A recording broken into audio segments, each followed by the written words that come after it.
지금 대학장구를 이해할 때도 결국 이제 대학은 철학인데, 예, 그때도 말씀드렸지만 소학은 분과학문, 과학, 분과학문을 연구하는 데고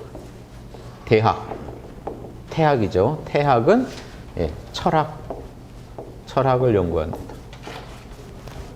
철학이라는 건 요거는 이제 지금은 이게 손수로 되는데 나무 두 개죠. 이렇게 원래 그 예전 글자를 보면 도끼로 나무를 다 쪼개고 있는 거예요. 하나하나. 예, 지금은 이게 손수편인데 원 글자를 보면 이게 이 모양이 지금 이렇게 정리되면서 손 모양처럼 돼버린 거예요. 나무가 쪼개져 있는 거예요. 지금 도끼로 다 쪼개고 있어요. 이렇게 나무를 하나하나 쪼개듯이 철저하게 설명해 준다는 게 말로. 이게 그게 지혜로운 철자예요. 지혜를. 진짜 지혜로운 사람은 그 양심을 가지고 어떻게 살아야 되는지 상황에서 다 쪼개서 하나하나 얘기해 줄 수 있다는. 이게 철입니다. 철. 그래서 우주의 이치를 하나하나 분명하게 얘기해 줄 수 있어야 철인이다. 이렇게 한 그 말에서 지금 철학을 지금 이렇게 이름 지었는데요. 아무튼 이렇게 하던 데입니다. 그런데 철학 공부하기 전에 소학에서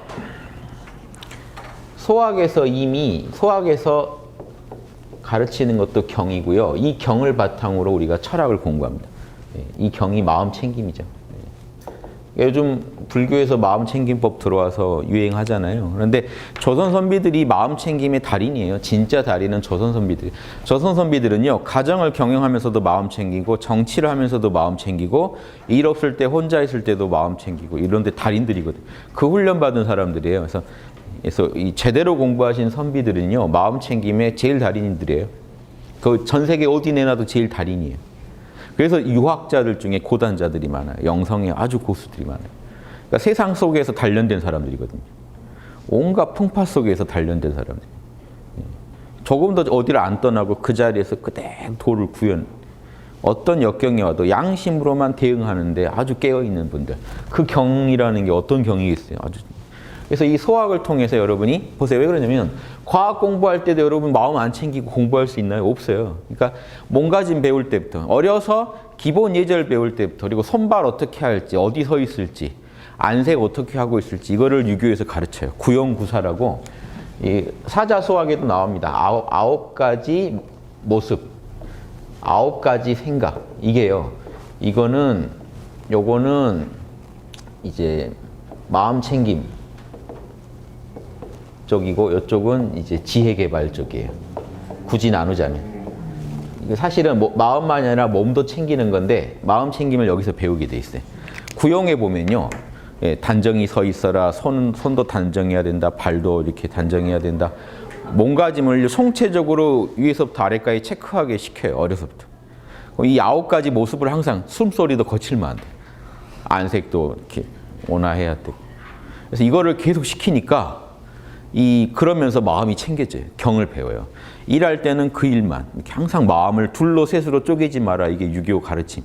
항상 그 일할 때는 그 일에만 마음을 내세해라. 몰입 전문가를 키워내는 거예요. 그래서 몸을 관리하면서 마음까지 관리. 이게 여러분 지금 어디 또 절에 가셔서 입바사나 한다고 몸을 통제하면서 마음을 통제하시죠. 몸을 관찰하면서 마음을 하나로 모으시거든요. 마찬가지로 예전 어른들은 단순히 그런데 이렇게 걸어다니면서 관찰하는 게 아니라 바로 거기 온몸으로 양심을 표현하면서 몸도 관리하고 마음도 관리해요. 더 실용적이죠. 그러니까 이게 이렇게 다니고 있는 사람 봐서는 뭐 우리랑 상관이 없지만 바로 이 구용은요 써먹는다니까 인간관계를 올바르게 만들 수 있어요. 바로. 단정한 눈매부터 다 몸가짐을 체크해서 일상생활에서 바로 쓸 수 있는 이 몰입법이란 말이에요. 몸가짐법이고 거기에 구사가 있어요. 구사는요 항상 행동할 때 뭘 생각할지를 9가지 생각을 정해놨어요. 그럼 이걸 하면 지혜로워질 수밖에 없어요. 항상 이렇게 어떤 상황마다 올바른 생각을 하게 9가지를 시킵니다.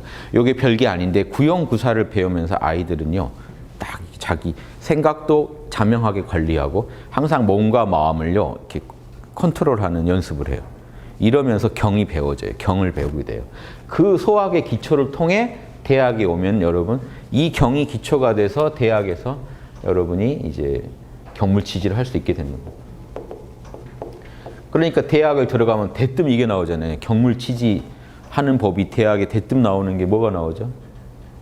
그칠 줄을 알면 지지이후 그칠 줄을 안 뒤에는 안정이 오고 안정이 된 뒤에는 이게 경물치지의 신법입니다. 고요함이 오고 고요함 뒤에는 안락함이 오고 여기까지가 몰입 4단계예요. 1단계, 2단계, 3단계. 여러분이 뭔가의 마음을 어디다가 머물게 하겠다, 어디다 몰입을 하겠다고 청하면 안정이 일어나고 조금 있다 보면 고요해져서 이제 안 움직이게 되고 좀 더 있으면 안락해진다. 그래서 신바람이 나요, 이때. 그 뒤에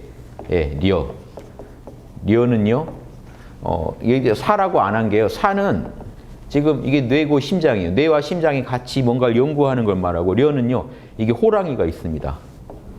호랑이 막을 연구를 하는 게 리어예요. 그래서 리어 그러면 고민이라고 하죠. 그러니까 이게 좀 더 심오한 연구를 하고 있는 거예요, 지금 구체적으로. 어떻게 이 상황을 헤쳐나갈지 하고 좀 더 이 상황 속에서 좀 더 구체적인 고민을 하는 걸 리어 그럽니다. 염려할 때 리어를 쓰잖아요. 그래서 염려하다. 뭔가 뭘 막을 방법을 찾고 이렇게 구체적 방안을 강구하는 거예요, 리어가. 그래서 그런데 이것도 재밌습니다. 안락한 뒤에 제대로 연구를 할 수가 있고 연구를 하면 답을 얻을 수가 있다. 그러니까 보세요. 명상을 아무리 해도 연구를 안 하면 어떻게 되죠? 답을 못 얻어요. 그리고 연구를 하려면 반드시 마음이 하나에 몰입이 돼서 안락해진 뒤에 연구해야 답이 나와요. 이게 다예요. 지금 인간이요. 이 이상의 무슨 학습법이 없습니다. 몰입 학습법이 없어요. 몰입 사고법이 없어요. 저게 다예요. 대학에 저렇게 친절하게 써놨어요. 2000년 훨씬 전에. 대단하죠. 경물치지는 이렇게 한다. 그 대학 짧은 책이 왜 조선시대 선비들이 그렇게 대학을 중시했을까요? 아주 핵심만 짚어놨어요. 경물치지. 지혜 개발하려면 저거 해라. 성의정심. 성의. 의지를 성실하게 하려면 이쁜 이성 좋아하듯이 선을 좋아하고 악취 싫어하듯이 그 악을 싫어해라. 정심. 감정 다스리려면 이걸 해라. 수신. 집에서는 이것만 지켜라. 재가. 몸가짐은 이걸 꼭 지켜라. 재가. 집에서는 이걸 지켜라. 치국평천하. 혈구지도 잘해라. 즉 내가 싫은 건 남한테 하지 마라. 요 내용만 딱 정해놓은 거예요. 여기 최고 알짜입니다. 결국 이게요. 제가 그래서 대학 인간의 길 열달일 때 제가 그때 학당에 오신 분들한테 그런 적이 있어요. 대학은 견성하신 분들이 보는 겁니다. 원래. 견성한 분들이 이제 그 자신의 덕을 완성하기 위해서 육바람일 잘하려고 보는 게 대학이라고 말씀드린 적이 있어요. 왜냐하면 시작부터 지금 이걸로 시작하니까요. 경물치지부터 시작하니까 이미 지금 뭐 견성은 자유자재로 해야 정의 쌍수는 이미 얻어야 대학을 구현할 수가 있잖아요. 이해되시죠? 그래서 제가 절에 있는 스님들도 중생구제 진짜 하고 싶으면 대학 공부해야 된다는 얘기를 많이 했습니다.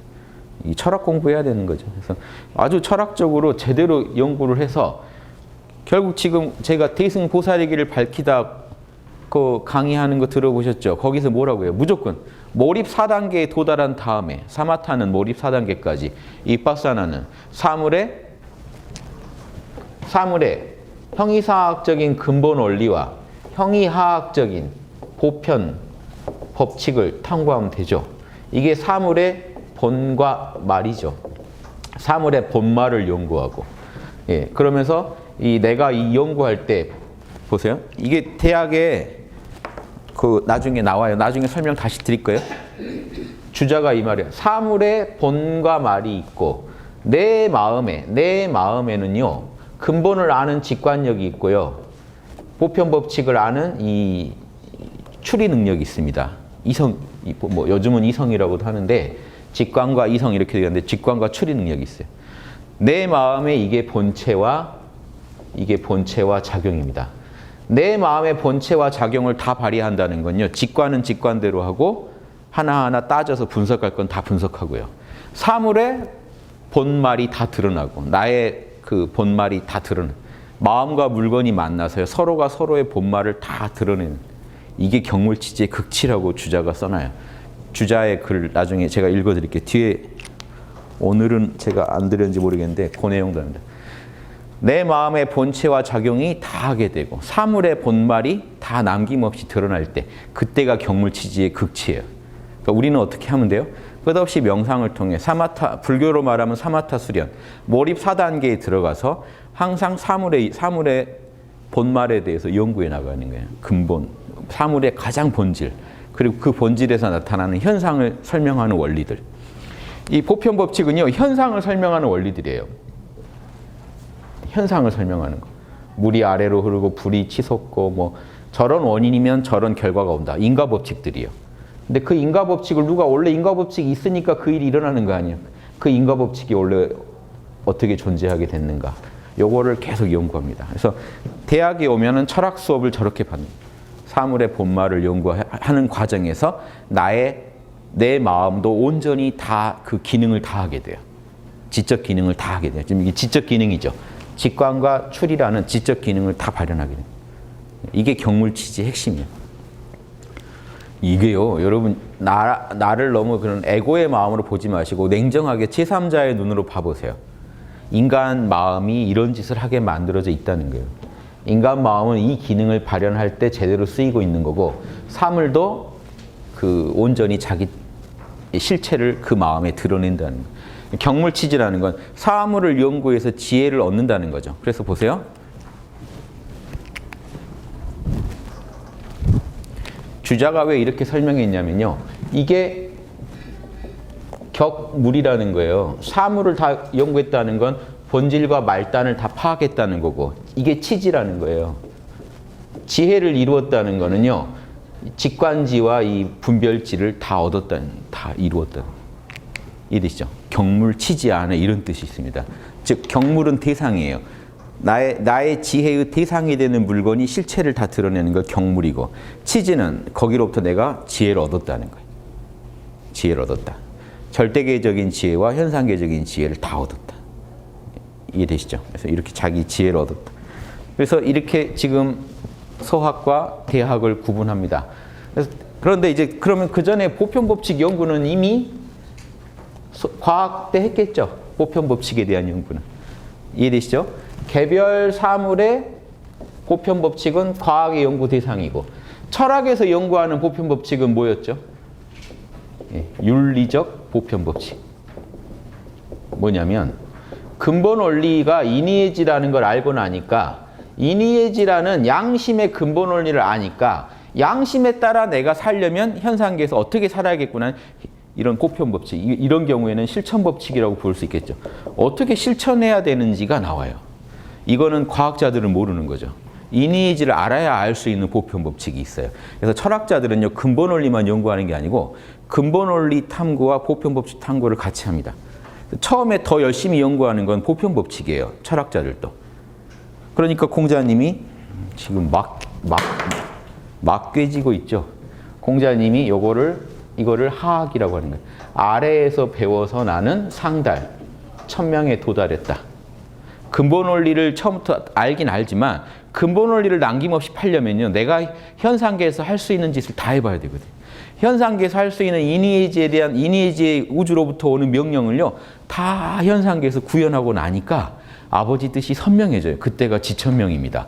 그래서 하학이라는 거는요, 지우학, 학문의 뜻을 세웠다 15세, 30세 학문이 확립됐다 40세, 학문의 의심이 없어졌다. 그러고 나면 50세 천명을 알게 됐다. 근본 원리가 천명이거든요. 그래서 천명이 5단 공부의 5단계, 50은 돼야 통으로 알아진다는 거예요. 60 그래도 못 따라가니까 그 명령을 다 60의 2순 열심히 듣고 따라가는데 몰입한다. 70 이제 완전히 천명과 하나가 됐다. 그럼 그때까지 마음을 닦아가는. 대학 공부는 지금 논어에 쓰여지는 그 공자님이 평생 공부한 거, 그게 대학 공부입니다. 왜냐? 15세에 학문의 뜻이 뒀다가 15세에 대학 갈라이잖아요. 공자님이 대학 공부를 그때 시작했다는 얘기를 그렇게 써놓은 거예요.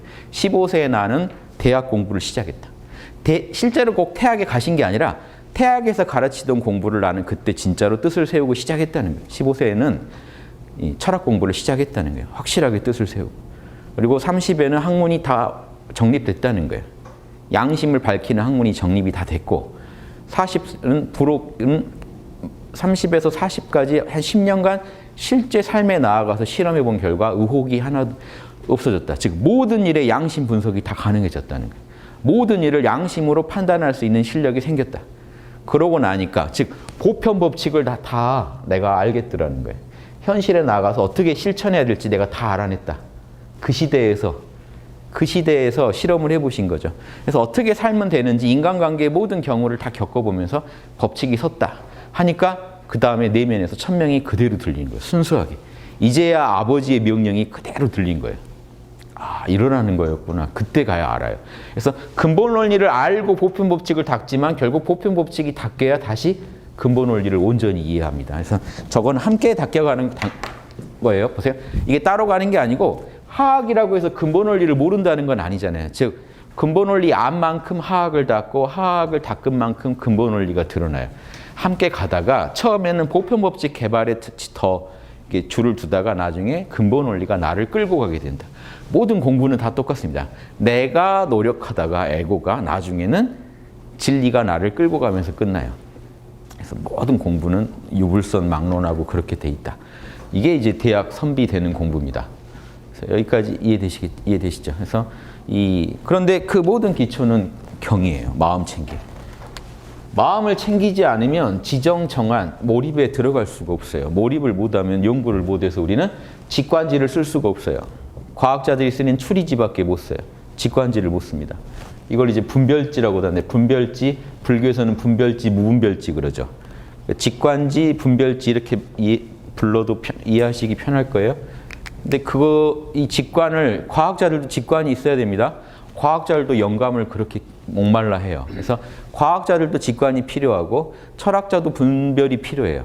이해되시죠? 다만 철학자는 직관력이 없으면 아예 연구를 할 수가 없습니다.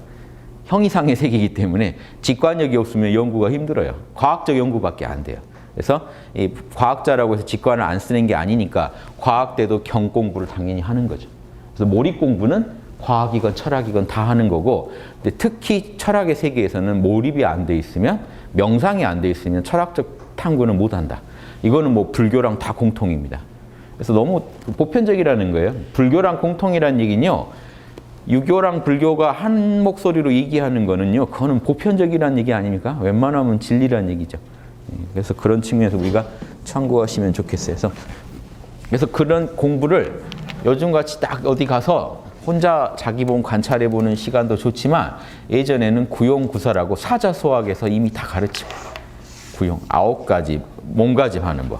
그러니까 예전 아이들은 어떻게 했어요? 그러면 딱 가만히 방만하게 있다가도 발은 지금 잘 있나? 손은 잘 있나? 목은 지금 단정한가? 눈매는 괜찮나? 호흡은 거칠지 않나 하고 스스로 다 몸을 점검해요. 그럼 정신이 항상 이 몸에 있죠. 그럼 깨어 있는 거예요.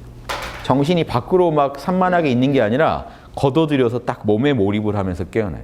한 가지 대상에 몰입을 하면 사람은 깨어나게 돼 있어요. 마음이 챙겨지게 돼요. 그래서 밝은 마음을 항상 유지할 수 있는 어떤 기틀이 닦여요. 그 기틀에서 대학으로 가는 거예요. 그래서 소학 때 배웠던 개별 법칙을 대학에 와서 뿌리까지 캐보고 소학 때 배웠던 마음챙김법을 대학에 와서 아주 그 극치까지 활용해 보는 거죠. 이렇게 긴밀하게 연결되어 있는 공부다. 이것도 아시면 좋겠습니다. 그런데 재미있는 거는 이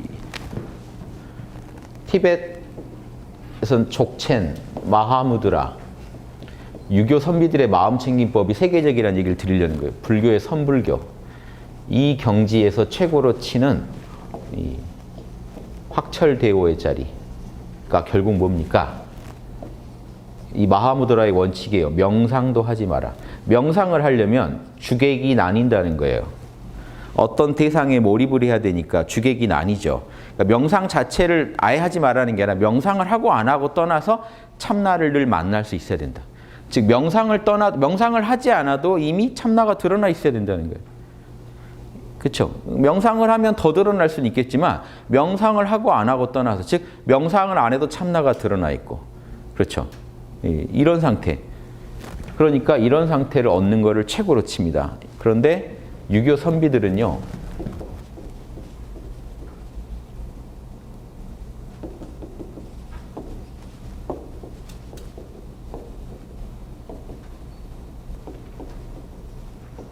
제가 선비들 문집에서 이런 거 본 적 있어요. 면우 선생 글인가?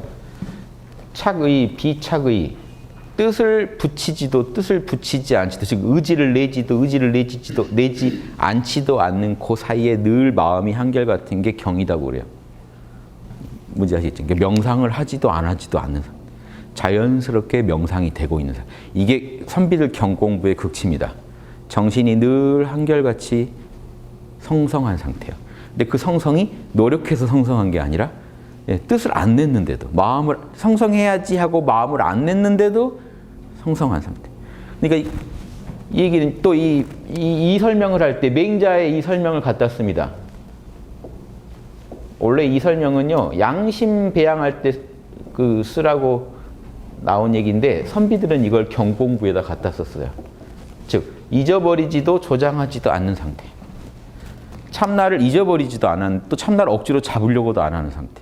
근데 늘 참나가 흐르는 상태. 이게 경 상태다. 그래서 유교 선비들은요, 이미 그 뭐 인도에서 온 본래산매니 무슨 뭐죠? 뭐 족첸 상태니 마하무드라니 티벳에서 온 이런 상태에 살고 계셨어요. 항상 정신이 항상 살아 있어요. 그게 그겁니다. 그러니까 그걸 가지고 그 힘으로 대학 공부를 해서 수기친 나를 살리고 이 국민들을 살릴 방법을 구체적으로 연구해서 내놓을 수가 있는 거죠. 그 진짜 선비들이 나오셔야 돼요. 조선에도 진짜 선비들은 몇 안 되고 그냥 과거급제를 갖다가 사서로 본다니까 어쩔 수 없이 사서상경을 공부한 사람들이, 머리 좋은 사람들이 위로 올라가 놓으니까 지금 정치인들 같은 분들이 조선시대는 사서 제일 열심히 했겠죠. 지금 여러분 제일 마음에 안 드는 정치인 생각해 보세요. 근데 그분들 되게 웬만하면 서울대 나왔더라고요. 그럼 그분들 머리 보통 아니죠, 뇌 기능이. 그럼 조선시대 태어났으면 그분들 사서상경 다 외웠습니다. 시험 보면 그분들이 붙어요. 이해되시죠? 그래서 조선이 안 된 거예요. 그러니까 이 선비들을 선별하려면 이게 쉽지가 않은 거예요. 윗사람들도 양심이 있어야 양심 인사가 보이는데 가끔 양심적인 사람들이 추천해서 올라간 경우 있었지만 그럼 과거로 주로 보는데, 그럼 과거 시험을 보게 되면 부정행위와 온갖 편법 이런 게 난무해가지고 결국은 엉뚱한 사람들이 올라가요. 머리만 좋고 양심이 없는 사람들이 정계에 계속 진출한다는 거예요. 그럼 정계에 어쩌다 군자가 하나 나가도, 율곡 같은 군자가 어쩌다 하나 나가도 감당이 안 돼요. 자기를 둘러싼 그 거대한 이 권력력에 충천한 그 집단들을 어떻게 이겨내요. 그래서 이 군자도 쪽수가 안 되면 못 이기거든요. 수싸움이거든요. 군자 51%예요. 제가 항상 주장하는. 이 조선 같은 나라가 잘 되려면 조정의 51%가 그래도 군자와 군자 우호 세력으로 이렇게 채워졌어야 돼요. 근데 그런 경우가 드물죠. 그러려면 뭐가 돼야 돼요? 조선 같은 군주 시대에는 왕이 양심적이면 또 이루어져요. 이렇게 여러 가지 조건이 갖춰져야 됩니다만, 그래도 조선 시대 때 선비는 나라의 원기다. 그러니까 여러분, 원기가 떨어지면 힘이 빠지죠. 요즘 말로 하면 면역력이에요. 선비들이 나라에 많으면 그 나라는 면역력이 강하다는 거예요. 그러니까 건강한 나라라는 거예요. 선비가 그 나라의 원기다, 이 얘기는요, 선비로 인해 그 나라의 건강함이 결정됩니다. 그 나라의 선비가 얼마나 있는지. 그때 말한 선비는 이런 참 선비를 말합니다. 그래서 여러분들도 이 나라의 그 선비들이 되시기를 바라고, 여러분들이 이게 양심 지킴이죠. 제가 요즘 말로는 양심 지킴이들이 그 나라에 많으면 그 나라는 건강한 거예요. 그래서 암세포가 나타나도 금방금방 이렇게 잡아먹거나 없애버리잖아요. 문제가 안 되게 만들어요. 그런데 면역력이 떨어지면 어떻게 돼요? 이제 온갖 병균들이 다 출몰했는데 제압을 못해요. 걔네들이 나라를 마음대로 이렇게 농락하는데도 못 막아요. 여러분, 이게 딱 면역력 떨어진 상태 아닙니까? 가벼운 병균도 못 이겨내요. 몸이 휘둘립니다. 고열에 시달리고 가벼운 이 병균에 면역력이 떨어져 있습니다. 그게 결국 누구냐? 양심 세력이다. 그 말씀. 이 유교의 기본 마인드라서 제가 소개해드립니다. 제가 불교나 이런 것도 많이 해드리다 갑자기 유교로 오니까 또 유교에 대한 감이 좀 떨어져 계실 수도 있어요. 그래서 유교는 어느 고승들 못지않게 이 명상의 달인이다. 그리고 그 명상을 반드시 대승불교 같은 육바라밀의 실천으로 연결했듯이 여기는 반드시 양심의 실천으로 연결했고, 뜬구름 잡는 식의 실천을 얘기한 게 아니라 구체적으로 가정에서, 나라에서, 천하에서 이렇게 구체적으로 접근했다. 이런 거 좀 알아두시면 좋겠습니다. 이 정도 설명드리고요. 그래서 유학 공부, 유학의 철학 공부라는 건요, 철학의 극치예요. 전 세계 철학 다 뒤지셔도 유학에서 이렇게 철학 접근하는 게 가장 체계적입니다. 제가 보면. 이 체계적인 제도는요, 수많은 철학자들을 배양할 수가 있어요. 근데 서양 철학이 대단한 것 같아도요, 그 철학 학교가 제대로 서서 계속해서 철학자들 배양한 그런 토대가 갖춰져 꼭 있었던 건 아니에요, 제대로. 예. 거기도 가끔씩 이제 훌륭한 철학자가 나와서 철학 학당을 만들어서 철학자를 배출했지만, 예, 거기도 이 동양이 훨씬 그런 면에서 더 체계적이었다. 예, 그래서 이런 부분도 종교를 떠나서 철학 입장에서만 봤을 때 이 유학에 또 대단한 면이 있습니다. 그래서 그런 것도 좀, 특히 서양은 근현대에 오면 철학자들끼리 서로 싸우지 하나도 통합되지 않잖아요. 근데 이 유학이라는 철학은 끝없이 인간 양심에 대한 탐구를 통해서 계속해서 인이지를 주장하는 철학자를 끝없이 배출했다는 거, 이런 건 대단한 겁니다. 몇천 년에 걸쳐서 배출해냈다는 거는, 예, 그런 부분을 좀 높이 줄 수 있다, 이렇게 생각합니다. 지난 시간에 어디까지 제가 읽었죠? 주저오류 첫 번째 건 확실히 제가 읽었죠. 그리고 두 번째 거 읽었나요? 한번 읽어볼게요. 예. 저도 분명히 한두 개 읽은 것 같아서. 자, 예? 두 번째 거에 해볼게요. 예. 소학대학 설명을 지금 드렸죠. 옛 사람들은 소학에 들어갈 때부터 이미 많은 일을 깨달아 알게 되니 형이학 공부를 이미 했거든요. 개별 사물의 법칙들에 대해서는 이미 공부를 많이 했어요. 간단한 게 예약 사어서 쓰면 예절 지키는 법, 음악하는 법, 활 쏘는 법, 그렇죠? 요즘 같으면 사격술이죠. 사격술. 총도 잘 쏘고 M16 이런 거 뭐 K1 다 잘 다룬다. 요 정도 지금 당시에는 되게 실용적인 기술들이죠. 전쟁이 늘 나면 바로 뛰쳐나가야 되니까 예전에 농사꾼들도 다 배워서 바로 이렇게 전쟁 나면 또 동원되거든요. 그래서 그런 상황에서 이해해 보세요. 사격술, 또 운전하는 거. 급하면 탱크까지 바로 몰 수 있는, 그 당시에. 수레가 거의 장갑차나 탱크 역할을 했단 말이에요. 수레를 몰 수 있다는 건요, 어떤 탈 거든 다 몰 수 있어야 돼요. 말도 탈 수 있어야 되고, 수레도 탈 수 있어요. 그 다음에 글자의 원리를 안다는 건 그 당시 인류의 지식, 인류가 발견한 지식을 다 알고 있다는 겁니다. 수학, 계산하는, 산수 잘한다는 겁니다. 자, 요 정도 개별 사물에서 어떤 법칙들을 얻어서 거기에 달인이 되면 이미 신통자예요. 그 한 분야에 신통을 얻은 사람들입니다. 예, 그런 분들이 이미 나올 수 있는 학문이 소학이에요. 단순히 어린이 학문이 아니라는 겁니다. 어려서 접근할 뿐이지. 철학을 바로 어린아이한테 가르칠 수는 없잖아요. 그러니까 과학부터 가르치는 거예요. 그래서 기술과 어떤 과학적 지식, 어떤 과학적 기술을 가르치는 거죠. 그래서 형이학의 공부를 먼저 합니다. 이거를 예전 어른들은 뭐라고 불렀냐면 일용사물지학이라고 불렀어요. 이 과학에 대한 예전 이름입니다. 동양에서는 과학을 뭐라고 불렸냐면요, 일용사물지학. 일상에서 쓰는, 자, 일용사물지학이라는 거에 반대가 또 나옵니다. 같이 써볼게요. 그래서 자, 일용은요, 일용할 양식할 때 일용. 그냥 일상생활이라는 뜻이에요. 일용. 일상생활에서 처리하는 일이나 만나는 물건이라는 뜻입니다. 그래서 물건을 가지고 일을 하죠. 물건에 대해서 어떻게 처리할지. 그래서 일처리나 그 물건, 대상이 되는 물건, 일처리의 대상이 되는 물건이 있겠죠. 어떤 물건에 대해서 어떤 식으로 일 처리할지. 일상에서 어떤 일 처리하는 거예요. 어떤 물건을 가지고 일 처리해 가는 게 일용사물입니다. 일용사물지학. 일상에서 어떻게 일 처리하고 어떻게 물건을 다뤄야 될지에 대한 학문이라는 거예요. 그럼 이게 보편법칙을 배우지 않고 여러분 하시겠어요? 이게 지금 과학이죠. 어떻게 다룰지. 뭐 천문학 이런 것도 다 우리가 일상에서 늘 접하는 저 별을 어떻게 이해해야 할지, 바람 불면 어떻게 해야 될지, 비가 오면 어떻게 될지, 번개를 어떻게 이해해야 될지 다 일상에서 여러분 삶과 직결된 거죠. 일상의 삶에 직결된 것들에 대해서 어떻게 처리해야 될지, 어떻게 다뤄야 될지, 어떻게 이해해야 될지에 대해서 우리가 배우는 겁니다. 그래서 우리가 배우는 보편 법칙들은요, 어떤 사물의 존재 방식이나 어떤 작동 방식들을 배워요.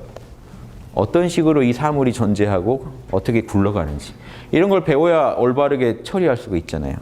이런 걸 배웁니다. 예. 그다음 그래서 소학에 들어갈 때 우리가 배우는 학문이 이제 일용사물지학이라는 거고요. 태학에 들어가서는 이런 공부만 한다. 단지 이런 공부만 한다. 이미 주자가 앞에서 얘기를 한 거죠. 철학적 공부 얘기를 해놓고 소학에서 이미 많은 일을 배웠기 때문에 대학에 와서는 따로 그런 일들 더 배우는 게 아니라 곧장 본질로 들어가는 공부를 한다 이겁니다. 그래서 그 학문은 자 국리진성지학이라고 합니다.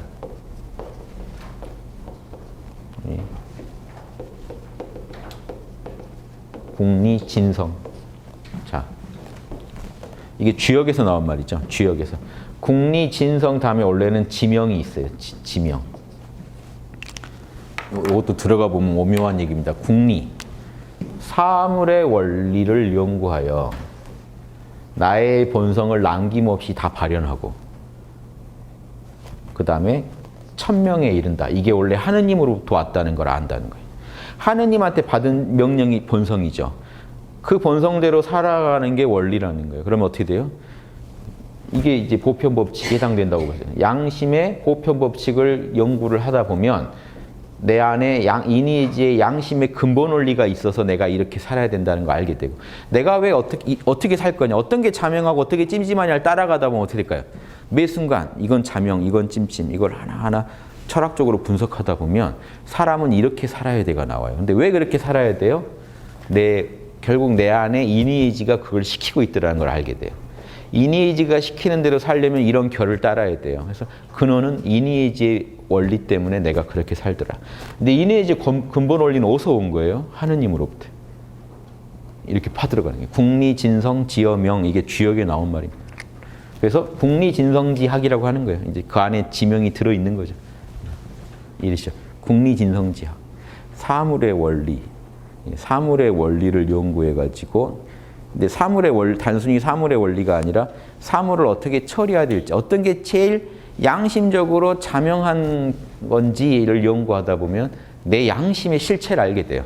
내가 이렇게 생겨먹어서 그러니까 인간은 별 수 없습니다. 어떤 걸 보면요. 여러분 안에 이미 양심의 근본 원리가 있기 때문에 보편법칙을 알아내는 거는 이렇게 접근하시면 돼요. 알아내는 법이 어렵지 않아요. 철학자 되는 법이 어렵지 않아요. 어떤 일을 할 때 양심 분석을 해서 자명하지 찜찜한지만 알아내시면 돼요. 자명합니까? 그럼 보편법칙이 허용하는 거예요. 찜찜합니까? 하지 말라는 거죠. 그건 보편법칙이 아니라는 거예요.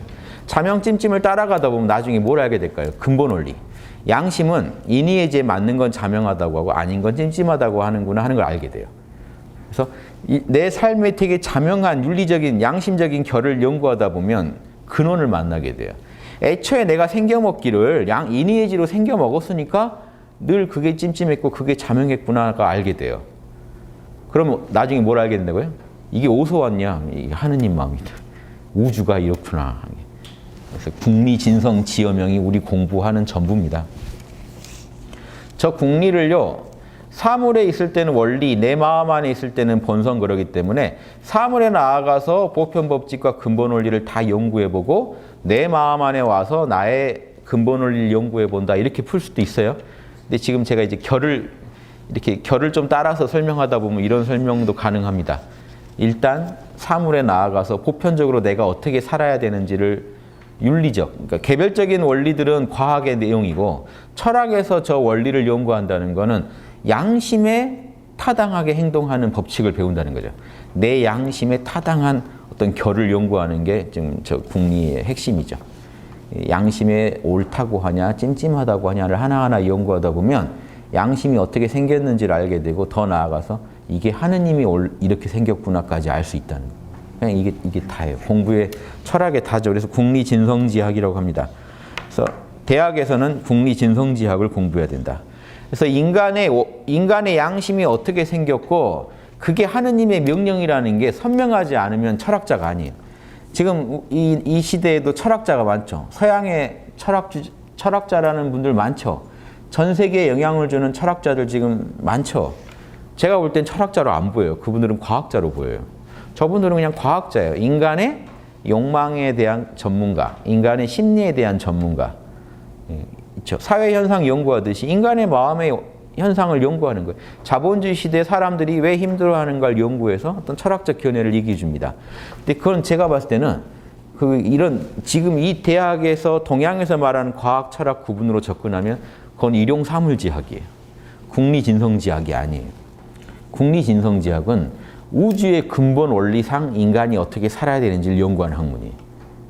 인간의 궁극적 본질이 뭐고 그 본질 때문에 선하게 살려면, 악하게 살지 않으려면 이렇게 살아야 된다는 걸 연구하는 게 철학의 영역이기 때문에 단순한 윤리학도 아니에요. 고차원적인 윤리학이죠. 양심의 근거를 둔 윤리학이라고 말할 수 있겠죠. 그런 윤리학을 공부하시는 분들이 철학자인 거죠. 양심에 근거한 심리학을 연구하셔야 철학자지, 그냥 심리학, 그냥 윤리학이면요. 그냥 인간 삶 속에서 윤리라는 게 이런 게 있었고 이런 게 지키면 뭐 서로 편하다 정도 이렇게 연구하고 말면 철학적 뿌리가 없어요. 그럼 꼭 이렇게 살아야 할 이유가 있냐 인간이? 아니 이렇게 살아왔다. 이런 얘기밖에 더 할 얘기가 없죠. 그렇게 살아야 뭐 이렇게 서로 이렇게 편할 것이다. 유리할 것이다. 이런 얘기는 하겠지만 우주가 원래 그렇게 설계되어 있다. 이 얘기는 못 나온단 말이야. 지금 전 세계 철학자 중에 우주가 그렇게 설계되어 있기 때문에 우린 그렇게 살아야 된다는 얘기를 할 수 있냐는 거죠. 이게 선이고 이게 악이다 말해 줄 수 있냔 말이죠. 지금 웬만한 철학자 선악을 다 틀어놓는 분들이 요즘 각광받는 철학자들일수록 선악을 틀어놔요. 선악도 고정관념이다. 선악도 날려버려라. 보통 그런 내용 얘기하지 않나요? 그래서 이제 이런 부분이 지금 이 시대의 어떤 그 영성 수준의 어떤 실체가 이런 안목으로 봐야 드러나지 않을까. 이 시대의 영성 수준의 실체는요, 막연하게 알면 우리가 안 보입니다만 과학 만능의 시대입니다. 지금 시대는. 이런 과학의 의미를 폭넓게 봤을 때 아무튼 분과학이 다 이렇게 개발돼 있지 통합적으로 그 모든 걸 꿰뚫는 양심을 얘기해주는 우주의 질서를 얘기해주는 철학은 지금 거의 거의 뭐 흔적도 없는 지경이에요. 거의 미미한 지경입니다. 제가 봐서. 부분적으로 어떤 한 귀퉁이를 얘기하시는 분이 있는데 철학이 뭐다 하는 그 본질을 설명하기는 어려운 것 같아요. 지금 본질을 설명하고 입증까지 할 수 있어야 되잖아요. 그게 어렵다는 거예요. 진짜 철학자라면요, 근본 원리가 이러니까 나부터 이렇게 살고 있다는 얘기를 해줘야 돼요. 왜냐면요, 철학자가 그렇게 안 살고 있잖아요. 그럼 엉터리 철학자. 왜냐면 철학자는 자기 영혼에서 실험을 해서 보편 법칙을 알아내신 분인데 양심대로 안 사는 분은 이미 그 지식이 앞서고 있는 분이죠. 체험보다. 그분의 연구는 부실한 연구예요. 그러니까 철학자라 하더라도 이해되시죠? 양심을 어느 정도 봤다 하더라도 소화 못하고 있는 철학자라는 거예요. 그분 말을 어떻게 다 믿어요? 자기가 소화 못하고 있는데 내가 살아보니 이게 확실히 보편 법칙이더라. 이 얘기를 할 수 있는 거는 철학은 본인이 안 살면서 얘기할 수 있는 영역이 아니다. 그건 실험이 안 된 가설로 보셔야 돼요. 예전에 위대한 철학자인데 삶은 개판이었다. 그러면 그런 분들은 가설을 되게 잘 세우신 분들이지 입증까지 한 분들은 아니에요. 자기 삶에서. 그분 스스로 자신이 없을 거예요. 진짜 자명하다면 그렇게 살았겠죠. 이해되시죠? 본인은 막 양심을 얘기하면서 뒤로는 양심적이지 않은 삶을 살고 있다. 아직 그걸 확실히 보편 법칙으로 삼고 계신 건 아니에요. 그러니까 본인도 사실 안 따르는 법칙을 어떻게 보편 법칙이라고 남한테 소개를 합니까? 다만 그 말에도 분명히 직관이 된 부분이 뭔가 영감을 주는 부분이 있고 진리를 드러낸 부분이 있어서 우리가 취해주는 거지 온전한 어떤 철학적 성과물은 아닙니다. 그래서 저희가 주목해야 될 분들은 진짜 그렇게 살면서 얘기했던 분들이 제일 정확히 알고 있다고 봐야 돼요. 보편 법칙을, 양심에 대해서. 그래서 제가 항상 4대 성인을 주로 저는 연구한 이유가요. 그 이후 철학자들은 사실 못 믿겠는 거예요. 그 삶의 행적을 통해 과연 그렇게 살았는지 의심이 나서 그분들이 아무리 영감 어린 말씀을 하시더라도 지식이 앞서기가 쉬워요. 개념이 체험보다. 그래서 저는 좀 경계하면서 봅니다. 이분이 이론으로 너무 앞서갔다는 거예요. 실천은 못 따라가고, 즉 입증이 안 된 거죠. 그분의 삶을 통해서는. 그래서 그건 좀 우리가 조심해서 들을 필요가 있고, 삶을 통해 입증한 분들의 얘기는 우리가 더 귀를 기울여야죠.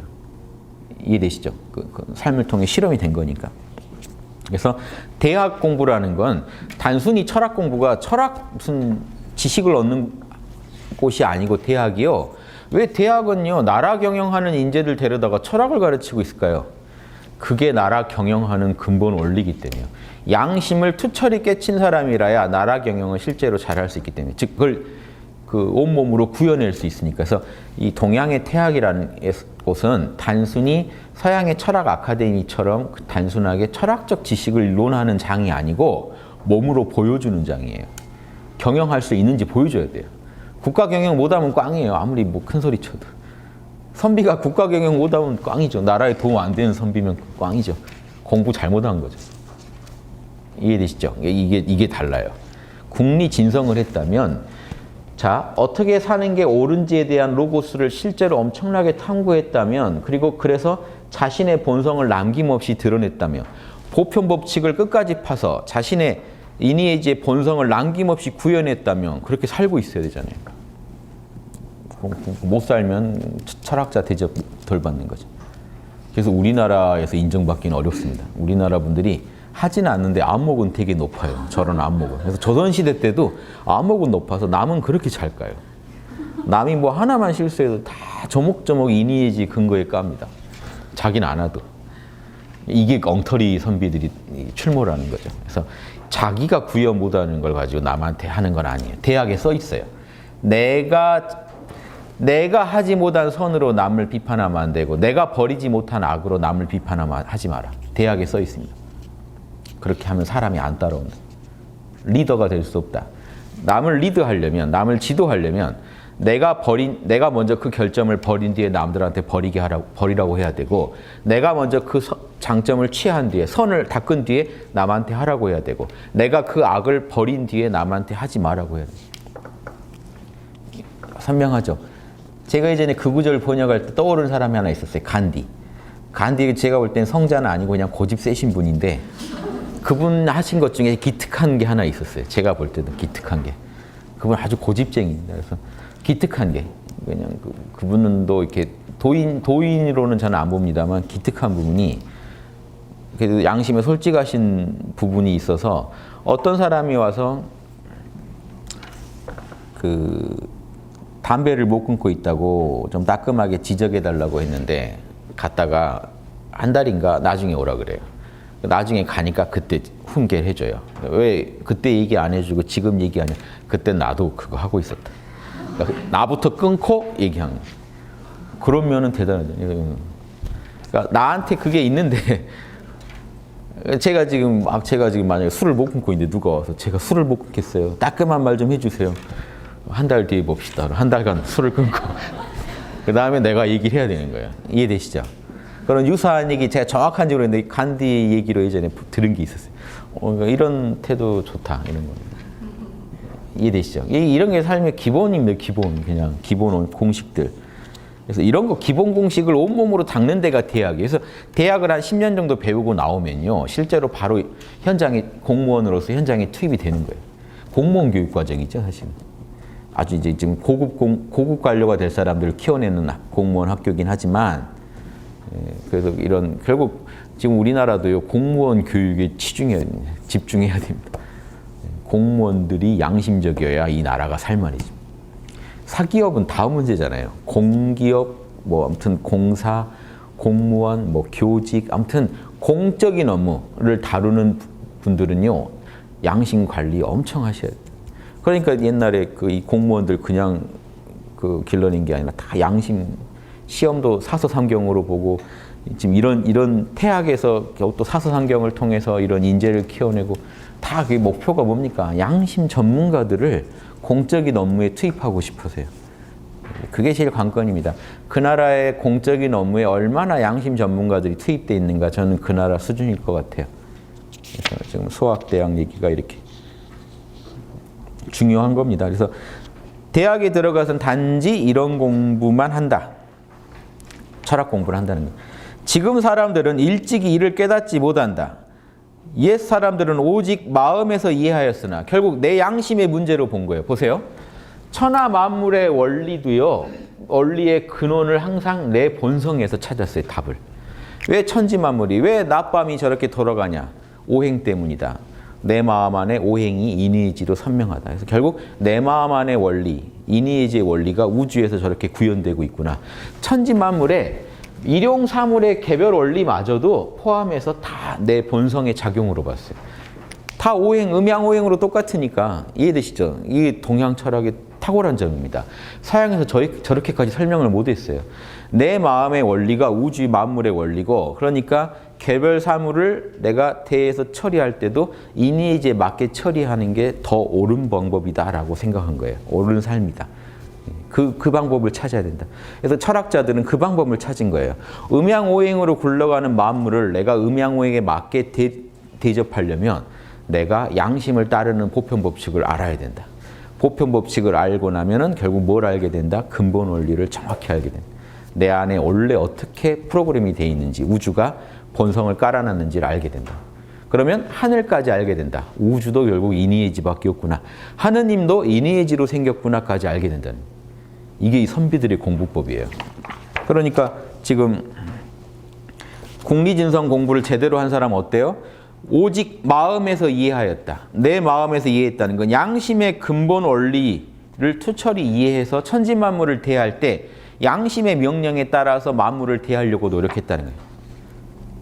이해되시죠? 작은 일 하나, 일용 사물을 처리할 때도 양심의 근거에서 처리하려고 했다. 그래서 천하를 다스리는 일까지, 천하를 경영하는 일도 다 마음속에서 흘러나왔다. 양심에서 자명하다고 하는 대로만 천하를 경영하면 되는 거예요. 일용사물을 다룰 때도 양심에서 자명하다고 하는 방식으로 일용사물을 처리하고, 천하를 경영할 때도, 인간관계를 꾸려나갈 때도 양심에서 자명하다고 하는 대로만 가자는 거예요. 이런 걸 철학 공부가 안 하면 안 돼 있으면 어떻게 이런 발상을 하겠습니까? 그래서 그럼 이게 결국 뭘 얻었다는 거죠? 천하를 다스리는 일까지도 하는 거는 양심의 보편 법칙, 윤리적 보편 법칙을 공부했다는 거죠. 이게 철학 공부했다는 얘기입니다. 내 본성, 모든 것을 내 본성에서 이해하고 실제 사물에 나아가서 천하를 경영할 때도 그 일정한 결대로, 양심의 명령대로 할 수 있었다는 거는 양심의 근본 원리, 양심의 보편 법칙에 아주 달통했다. 그래서 이 국리는 지금 보편 법칙, 진성은 근본 원리라고 이해하시면 편하겠어요. 여기 일용사물은 개별적인 사물의 보편 법칙, 개별 사물의. 여기서 말하는 국리는 지금 포인트가 윤리적 보편 법칙. 이렇게 해놓으면 이해가 쉽죠. 더 넓게 적용할 수도 있는데요. 여기서는 이렇게만 이해해 볼게요. 일용사물지학에서는 개별 사물의 보편 법칙. 국리진성에서 국리는 윤리적인 보편 법칙. 내가 어떻게 사는 게 옳은지에 대한 그 법칙을 다 알아내고 그 뿌리인 본성까지 정확히 파악해낸 것이 그 선비의 공부다. 그래서 하나 더 나가자면 요 단락만 하고 좀 쉬려고 했는데 잘 안 끝나네요. 자, 동양에서 이 보편 법칙은요, 주자가 그렇죠? 마땅당, 예, 그럴련, 소당연, 지, 칙. 소당연의 법칙 이렇게 불렀습니다. 보편 법칙을 이렇게 불렀어요. 마땅히 늘 그렇게 현상적으로 나타나는 법칙. 늘 물은 아래로 흐르고 있어요. 늘 불은 위로 타오르고 있고, 늘 하늘은 위에 있고 땅은 아래에 있고, 이제 우리 사물에서 쉽게 발견해. 늘 또 밤낮으로 그 음양은 돌아가고, 이게요 마땅히 늘 그렇게 현상적으로 나타나는 법칙, 즉 이게 현상이에요. 현상을 통해 늘 관찰되는 법칙이요. 그러니까 사물을 통해 늘 드러나고 있어요. 그렇게. 이게 소당연지 칙입니다. 소이연지고는요, 이렇게 나타나라고 근원적으로 뭐가 명령하고 있을 거 아닙니까? 소이연이라는 거는 그 까닭, 이것에 까닭이 되는 소이연지고, 연고, 그렇게 된 원인을 알 수 있다는 원인. 소이연지고는 우리가 직관으로 알아내는 거고요. 소당연지칙은 우리가 추론을 하면 돼요. 왜? 현상으로 나타나니까. 현상으로 나타나니까 관찰하면 돼요. 관찰하고 연구하고 자명한 결론을 내리면 그게 소당연지칙입니다. 소이연지고는요, 안 보여요. 그러니까 이게 우리가 지금 이게 떨어지는 만윤력 법칙은 관찰되죠. 사물을 보고 만윤력 법칙은 우리가 머리 있으니까 알아낼 수 있어요. 근데 우주에서 어떤 프로그램이 있기 때문에 이게 이렇게 떨어지는지, 만인력 법칙을 작동시키는 더 근원적인 원인은 우리가 이 분석으로는 안 되죠. 이 분석을 통해서 이게 너무 치당하다고 할 때 직관으로 옵니다. 우주에는 그런 원리가 있다는 게 직관으로 와요. 그래서 직관력을 길러야 되니까 결국 철학자들은 명상을 계속해야 돼요. 영혼을 가장 순수한 상태로 시공을 초월한 차원까지 영혼을 끌고 갈 수 있어야 돼요. 그래야 직관을 해내요. 시공을 초월한 차원의 우주가 어떻게 생겼는지는 직관으로 알아내요. 그리고 그 자리 시공을 초월한 차원에 여러분 들어가시려면 언어도 다 버리고 들어가셔야 되니까 들어가서 체험하고 나와서 말로 해보는 거예요. 아, 이 느낌이야. 명상에 들어갔더니 우주가 이렇게 돌아가고 있는 느낌이야. 내 느낌들로 있어요. 그 느낌을 가지고 또 말로 잘 풀이해서 소당연지칙을 세웁니다. 자, 그러니까 개별 사물에서 발견되는 물리적인, 보세요. 일단 일용 사물에서 쉽게 발견되는 소당연지칙들이 과학의 대상이죠. 그러다가 철학을 연구하다 보면요. 깊은 차원에 들어가다 보면 우리 내면에 이니에지라는, 결국 이니에지예요. 음양오행의 우주의 근원적인 명령이 있다는 것을 직관하게 돼요. 그러면 다시 여기서 나와서 소당의 지칙을 또 연구해요. 그러면 마땅히 내가 이니에지의 명령대로라면 그 자명한 느낌을 따라가다 보면 마땅히 내가 이렇게 살아야 옳지 않을까 하는 실천 법칙이 나와요. 이게 철학자들이 연구하는 소당의 지칙이에요. 소당의 지칙에 두 개가 있는 거예요. 그러니까 그냥 물질을 통해, 이 만물을 통해서 이미 구현되고 있는 소당의 지칙이 있고요. 내가 마땅히 그렇게 해줘야 되는 게 있어요. 부모한테는 마땅히 효도하고 자식한테는 마땅히 사랑을 베풀고, 이거 마땅한데 안 할 수도 있는 거죠. 인간은 안 할 수도 있더라는 거예요. 인간이 지금 문제입니다. 우주의 제일 문제가 있는 이유가 만물은 그냥 소당연지칙대로 돌아가고 있어요. 인간은 알아야 해요. 소당연지칙대로 살려고 해도 공부를 해야 돼요. 철학을 해야 해줄 수가 있어요. 내가 철학하기 전에 효도하라면 이제 인상 쓰고 효도를 하죠. 거기다 또 인상 표고하라 그러면 인상 억지로 표고한단 말이에요. 속에서는 왜 효도해야 되는지 그렇게 내몰리고 있지 않아요. 양심이.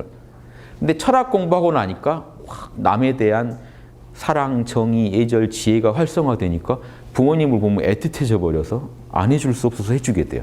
그때 그 효도는 소당연지칙에 맞는 효도입니다. 그 전에 하던 효도는 억지로 형식만 갖추는 과학적 차원에서 접근한 효도죠. 이렇게 해줘야 내가 욕을 안 먹고 유산도 상속받고 뭔가 이렇게 여러 계산을 통해서 하는, 마땅히 이때는 이렇게 하는 거야. 이게 소당연지칙이잖아요. 부모님들 사이에 유산은 다 주면 안 돼. 안 와, 이제 그 뒤로. 마지막까지 갖고 있어야 돼. 이게 소당연지칙의 요즘의 보편 법칙. 그걸 어기면 피 보는 분들이 나오면 역시 내 법칙이 맞구나 하시고. 자, 근데 이건 과학적인 일용사물지학 차원의 법칙이지 철학을 아는 사람이 쓰는 법칙은 달라요. 소당연지. 그때는 양심의 명령 때문에 소당연지칙을 지켜줍니다. 이때 인간이 제일 아름다운 거예요. 양심의 명령 때문에 인간이요, 이 윤리적인 보편 법칙을 따를 때 그때가 아름다운 거예요. 그 전에 욕심으로 윤리적 보편 법칙을 따르고 있을 때는 형식만 갖추고 있지, 이건 과학적 접근이 철학적 접근이 아니기 때문에 예수님이 와서 당시에 바리새파들이 되게 과학적 접근을 하고 있는 거예요. 양심의 명령이 없는데도 겉만 꾸미고 있었어요. 그러니까 예수님이 뭐라고 그랬어요? 외식하는 자들아, 박만 장식하는 자들아. 하느님이 속도 만드셨다. 속도 다 보고 있는데 속은 시커먼데 겉만 그렇게 윤리적 보편 법칙을 따르고 있는 모습을 보인다고 해서 너네가 천국 갈 것 같냐? 속까지 따라야 된다. 철학 가르치신 거예요. 그러니까 하늘에서 같이 땅에서도 아버지 뜻이 이루어지게 하겠다는 거 다른 게 아니에요. 억지로 잡아다가 십계명 억지로 지키게 해서는 안 된다니까요. 양심에서 우러나서 지킬 때 끝나는 거예요. 그러니까 내가 계율을 없애러 온 사람이 아니다. 완성시키려고 왔다. 계율의 완성은요, 양심이에요. 양심에서 의해서 할 때 계율이 완성돼요. 율법을 어기면 벌 받을까 봐 할 때는 전혀 완성이 안 돼요. 그 도덕 발달 이론에서요, 벌 받을까 봐 도덕 지킨 단계 최하급 단계입니다. 아주 그냥 그 초딩 단계. 상 주면 하고, 그 다음에 뭐 인정받으면 하고, 그 다음에 사회 법칙이니까 하고, 나중에 가서 양심, 공익이니까 하고, 그 위에 가서 양심이니까 하고 가요. 제일 윗단계예요. 이게 콜버그 도덕 발달 이론의 최윗단계 얘기를 하는 거예요. 지금 예수님은 그 얘기를 하는 거예요. 벌 받기 싫어서 상 받고 싶어서 도덕을 지키는 단계는 최하급이거든요. 양심이 그래서 하는 게 최상급이에요. 예수님은 그걸 얘기한 겁니다. 그래서 유학은요, 그걸 이미 여기서 구현하고 있었다니까요. 학교도 세워놓고 다 하고 있었어요. 성군들이 나와서 메시아급의 유대인들이 메시아라고 부를 정도의 이 성군들이 나와서 요순 뭐 동양에선 요순 우리나라에선 단군들이 나와서 이미 통치를 하고 있었다니까요. 성군들이 양심의 제일 전문가들이 임금이 돼서 다스리고 있었어요.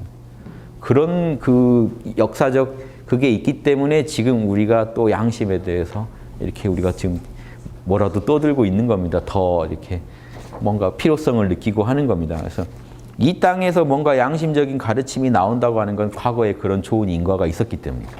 지금 우리가 잘해서가 아니고 지금 우리 봐서는 뭐 이런 양심을 논하면 안 되는 사람들이에요. 괜히 우리가 양심 논하면 전 세계인들이 오히려 비웃을 수도, 양심이 똥값 될 수도 있다고요. 뭐 전혀 하지 않는 사람들이 갑자기 양심 얘기를 합니다. 그렇죠? 우리가 봐도 지금 북유럽 쪽이 훨씬 양심적이지 않나요? 좀 부끄럽잖아요. 우리가 이런 얘기 하는 게 부끄러운데 왜 해야 되느냐? 과거 선조들이 여기 이 땅에 뭔가 많이 뿌려놨단 말이에요. 지금 우리가 눈이 멀어서 못 보는 거지 정확히 알고 우리의 이 좋았던 그 양심 문화를 복원한다면 전 세계에서 기대를 걸 만한 작품이 나올 수도 있다는 거예요. 이곳에. 그 자료들부터 해서 지금 저희가 연구해 보자는 거예요. 단순히 과거 그게 아니고 과거에 뿌렸던 이 씨앗들이 이런 씨앗들을 우리가 뿌렸었다. 이런 실험을 영적 실험을 했었다는 걸 이 땅에서 했다는 걸 아셔야 지금 여기서 우리가 멋진 작품을 만들 수 있다는 겁니다. 그래서 보세요. 일용사물지학과 국리진성지학을 나눠서 설명했고 국리진성지학을 한 사람이라야 양심의 근본 원리를 알고 일상에 나아가서 보편법칙을 구현하게 되니까 이게 철학자인데 보세요. 그런데 지금 사람들은 옛사람들은 그렇게 철학을 잘 알아서 했는데 지금 사람들은 오직 일에서만 이해한다. 개별 사물의 법칙, 개별 사물의 소당연지칙만 연구한다는 거예요. 이해되시겠죠? 물리적 보편법칙만 연구하고 있다. 윤리적 보편법칙은 정확히 모른다. 흉내를 낼지언정 실체는 모르고 있다. 양심에서 의거해서 해야 윤리적 보편법칙인데 다른 공익적 목적이나 다른 목적으로 그냥 그러니까 유리하니까 한다는 정도 차원에서 아니면 벌을 면하려고 하는 차원에서 아니면 인정받고 싶어서 하는 차원에서 윤리적 보편법칙을 지키고 있는 거로는 그게 아니라는 거예요. 당시 사람들을 비판한 게 이겁니다. 핵심은 이런 윤리적 문제에 있어서 과학적으로 접근하고 있는 거 옳지 않다.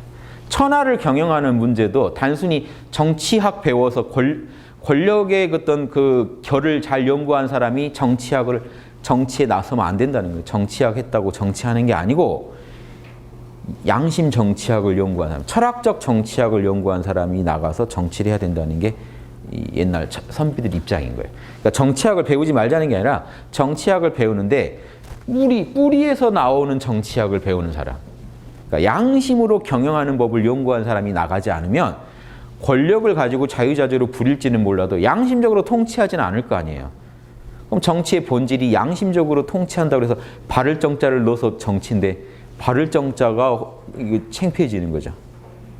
그럼 이게 정치의 본 원형을 잃어버린 거잖아요. 정치니 뭐니 모든 거에 경제니 교육이니 원형은요. 인간의 본성이 이니에이지이기 때문에 이니에이지에 맞게 먹고 사는 게 경제고요. 이니에이지에 맞게 통치하는 게 정치고 이니에이지를 가르치는 게 교육이에요. 마음으로부터 연구한 사람은 이 결론이 나와요. 그래서 대학을 졸업한 선비는 천하를 경영하더라도 양심으로부터 다 풀어나갈 수 있어야 돼요. 요게 안 된 사람들은요. 현상계에 들어가서 되게 그 현상계의 작은 논리로만 풀어갑니다. 그 작은 세계에서나 통용되는 분과에서나 먹히는 소당연지 책을 가지고 욕심을 구현하려고 접근해요. 양심은 어디 가고 없고. 그러니까 이 땅이 자꾸 그런 전문가들이 나올수록 더 개판이 된다는 거예요. 결국 들어가 보면 욕심에 지배받고 있는 사람들이거든요. 이해되시죠? 지금 이 현상계를 이렇게 이해하시는 게 중요합니다. 지금 이런 얘기가 고리타분한 것 같죠? 지금 우리나라 돌아가는 거를요, 이 관점에서 보면요, 선명해요. 양심 세력과 욕심 세력의 대결일 뿐이에요. 자기가 양심 세력인 줄 알고 있는 분들이 되게 많다는 게 우리나라의 심각한 문제점이에요. 자기가 양심이라고 생각해요. 충격적이에요, 저는. 양심 공부를 하신 적이 없는데. 이건 이거는 어렵다기보다 공을 들여야 되는 장난이 아니에요. 자기 영혼을 해서 실험을 해서 알아내는 그 양심에 확신이 없는 분들이 양심을 주장하면요. 서로 힘들어져요. 주장한 분도 힘들어요. 자기가 뱉은 양심적인 말을 감당하실 수 있겠어요, 여러분이? 적당히 있다 도망가는 겁니다. 자기의 실체가 드러나기 전에 빨리 도망가야 돼요. 아니면 이제 노골적으로 드러내고. 그럼 결국 이 사회는 계속 더 어두워질 길밖에 없죠. 거짓 양심, 자기의 양심인 줄 아는 독선적인 세력들, 이런 분들이 다 양심이라고 그래요. 이 진보건 보수건요, 제가 만나본 분들은 본인들이 다 양심이라고 생각하시더라고요. 그래서 그분들이 다 제 강의를 들으시더라고요. 제 강의 들으면 다 자기 얘기라고 하세요. 저는 이제 경험을 통해 알아낸 겁니다. 아니, 이런 보편 법칙이 있었네. 하게. 인간은 역시 양심을 좋아해요. 양심이라는 거 싫어할 분이 없어요. 다 자기가 양심이라고 생각해요. 자기는 그래도 비교적 양심적이라고 생각하세요. 근데 왜 사회는 왜 이 모양일까요? 뭔가 이상하죠. 뭔가 문제가 있습니다. 우리의 판단에는. 그거를 이런 강의를 통해서 여러분이 찾아내시기만 해도 하나씩 고쳐나가시면요, 그건 아주 우주적인 사건입니다. 우주적인 사건이에요. 이런 학문을 인간의 땅에서 구현하려고 예수님도 오신 거예요. 이런 올바른 학문이 인간의 땅에서 서게 하려고 모든 성자들이 오신 거예요. 그러니까 이건 우주적인 사건이죠. 이해되시죠? 예. 10분 쉬고 다시 하겠습니다.